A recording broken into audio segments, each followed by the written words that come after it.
It is part of our mission to welcome people to the park and to protect these park resources for future generations. So there's a little bit of a balancing act there. It's going to be another busy summer at Glacier National Park in northwest Montana, with more than 3 million people expected to visit. Being popular, having a lot of people want to come to Glacier, I understand why, is one of our challenges here. It's a big one. Glacier National Park Superintendent Dave Romer says 5 of the busiest seasons ever recorded at the park have all come since 2017. To help manage the crowds, a vehicle reservation pilot program was implemented in 2021. People tell us they don't want to come to a Disneyland type experience.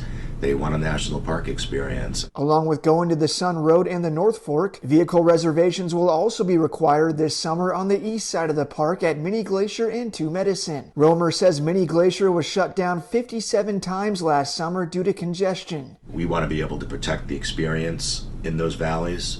Two Medicine, like the North Fork, are meant to be kind of quieter, more tranquil, rural, slower, not jammed with people. I asked Romer about concerns from some northwest Montana residents saying the vehicle reservation system has locked them out of the park. He says the pilot program is still a work in progress. I think there will be changes to the system, and we want to get away from piloting each year to involving the public in decision making for a more permanent solution to it. Romer says last year's fire season in the park was relatively mild despite the quartz fire burning close to 2,000 acres. He says some wildfire is vital and healthy for the park's landscape. It was very well behaved. It was good for the park to have that fire.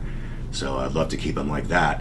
But you know, we know that this is a landscape that welcomes fire, that needs fire. It's going to happen.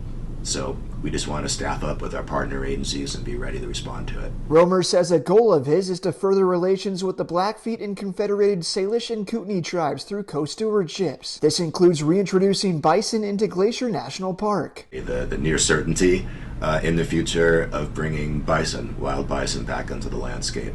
It's one of the projects that excites me the most. I can't wait for it.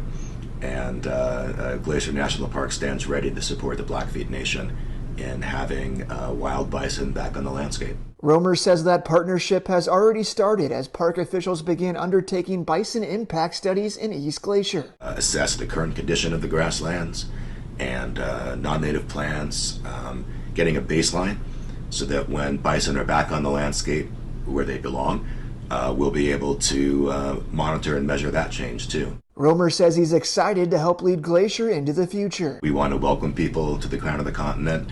We also want the resources, the scenic wonder, the wildlife, the wilderness, all of that to be protected and still be there for generations to come. In West Glacier, Sean Wells, MTN News.